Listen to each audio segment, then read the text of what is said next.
नमस्कार दोस्तों, I hope कि आप अच्छे होंगे और स्वस्थ होंगे। तो BSSC welfare organiser and lower division clerk online form 2025 आ चुका है। तो उसके सिलेबस और क्वालिफिकेशन क्या है और क्या क्या सिलेक्शन प्रोसेस रहने वाला है और क्या क्या डॉक्यूमेंट्स लगेंगे, उन सब के बारे में डिटेल से जानेंगे। तो आइए वीडियो को स्टार्ट करते हैं। जैसे कि यहाँ पे BSSC welfare organiser and lower division clerk online form 2025 आवेदन आ चुका है। यहाँ पे BSSC मतलब बिहार चयन भर्ती आयोग द्वारा यहाँ पे जो वैकेंसी निकाली गई है बिहार आयोग द्वारा। फिर उसके बाद यहाँ पे जो आवेदन की बात करते हैं तो स्टार्टिंग डेट की बात करें तो यहाँ पे 25 अप्रैल 2025 से आवेदन स्टार्ट होगा। फिर लास्ट डेट की बात करें तो 21 मई 2025 तक लास्ट डेट रहने वाली है। फिर एग्जाम डेट की बात करें तो exam date as a schedule है, मतलब कि इसके कार्यक्रम के अनुसार आपको सूचनाएं मिलती रहेगी। अभी निर्धारित नहीं किया गया है कि हाँ एग्जाम कब है। और फिर एप्लीकेशन फीस की बात कर लेते हैं तो जनरल OBC EWS के लिए कितने 550 रुपये 540 रुपये फीस है। और SC ST और PH के लिए, PH का मतलब दिव्यांग कैंडिडेट, इनको कितना पे करना पड़ेगा 135 रुपये फीस पे करना होगा। फिर पे the exam fees through debit card, credit card और नेट बैंकिंग, मतलब आप किस किस माध्यम से फीस पे करना चाहते हैं, मतलब किस किस माध्यम से फीस पे कर सकते हैं। तो यहाँ पे डेबिट कार्ड, क्रेडिट कार्ड और नेट बैंकिंग के जरिए आप फीस को पे कर सकते हैं। एज की बात करते हैं तो आपका 1 अगस्त 2025 तक आपका एज काउंट किया जाएगा। फिर यहाँ पे मिनिमम एज की बात करें तो 21 साल और मैक्सिमम एज की बात करें तो 57 साल। फिर उसके बाद यहाँ पे पोस्ट की बात करते हैं तो टोटल 56 पोस्ट है। फिर डॉक्यूमेंट्स की बात करते हैं तो सिग्नेचर आपका होना चाहिए और फोटो होना चाहिए पासपोर्ट साइज में, और नया होना चाहिए लेटेस्ट में, और थंब आपका होना चाहिए मतलब अंगूठे का निशान। फिर PH कैंडिडेट का जो है दिव्यांग कैंडिडेट का प्रमाण पत्र होना चाहिए।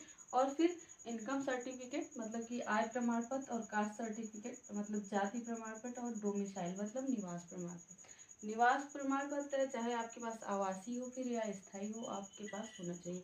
फिर 10+2 मतलब हाई स्कूल और इंटरमीडिएट का जो मूल प्रमाण पत्र है, अंक प्रमाण पत्र है, वो आपको यहाँ पे लगाना है, क्योंकि हाई स्कूल से ही आपका डेट ऑफ बर्थ, नेम और सब कुछ यहाँ पे फिलअप होता है, और वहाँ हाई स्कूल का जो मार्क्स है वो भी यहाँ पे फिलअप होगा। फिर यहाँ पे OBC, अगर OBC जो NCL में आते हैं, NCL का मतलब होता है नॉन क्रीमी लेयर, जो मतलब कि जिनकी वार्षिक आय क्या है, पारिवारिक और वार्षिक आय 8 लाख से कम है, वो NCL में आते हैं। तो वो NCL सर्टिफिकेट भी आप बनवा लीजिएगा अगर नहीं है तो, लेकिन पुराना नहीं लगेगा, लेटेस्ट में लगेगा।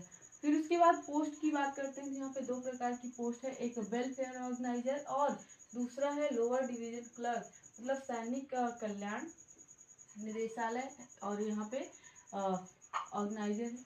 तो यहाँ पे वेलफेयर ऑर्गेनाइजर में कितनी पोस्ट है 25 पोस्ट है, और लोअर डिवीजन क्लर्क में कितनी पोस्ट है 31 पोस्ट है।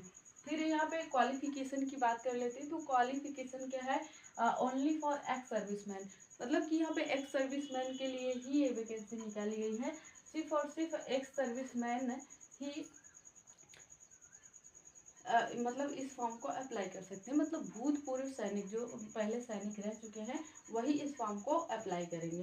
फिर उसके बाद यहाँ पे 10+2 मतलब हाई स्कूल और इंटरमीडिएट का मतलब आप एग्जाम पास हो, मतलब किसी भी बोर्ड से हो, चाहे फिर UP बोर्ड से हो या CBSE, मतलब किसी भी बोर्ड से हो, इंडिया के किसी भी बोर्ड से आप तो फॉर्म को अप्लाई कर सकते हैं।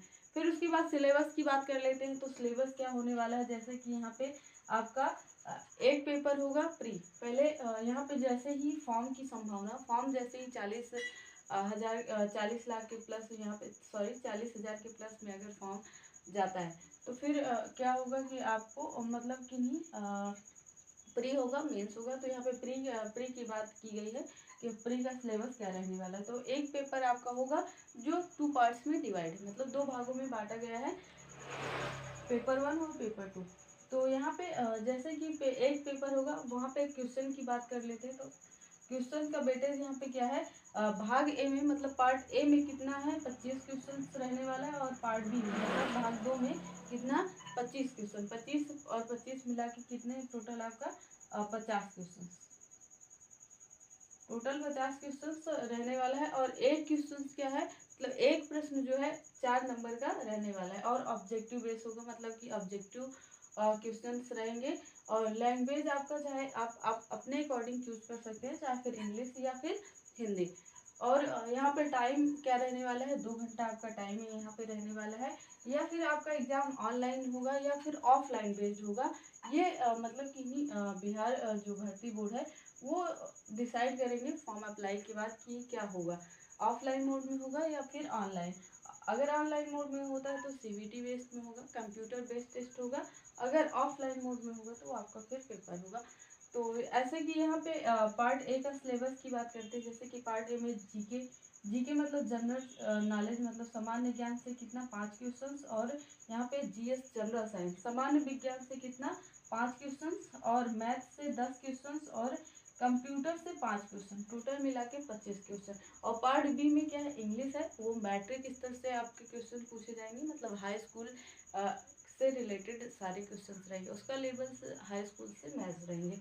और बाकी सारी चीज़ यहाँ पे मैंने एक्सप्लेन कर दिया है। आई होप कि वीडियो अच्छी लगी। अगर वीडियो अच्छी लगी तो वीडियो को लाइक और चैनल को सब्सक्राइब करिएगा। ऐसे ही जानकारी के साथ मिलते हैं नेक्स्ट वीडियो में, तब तक के लिए जय हिंद जय भारत।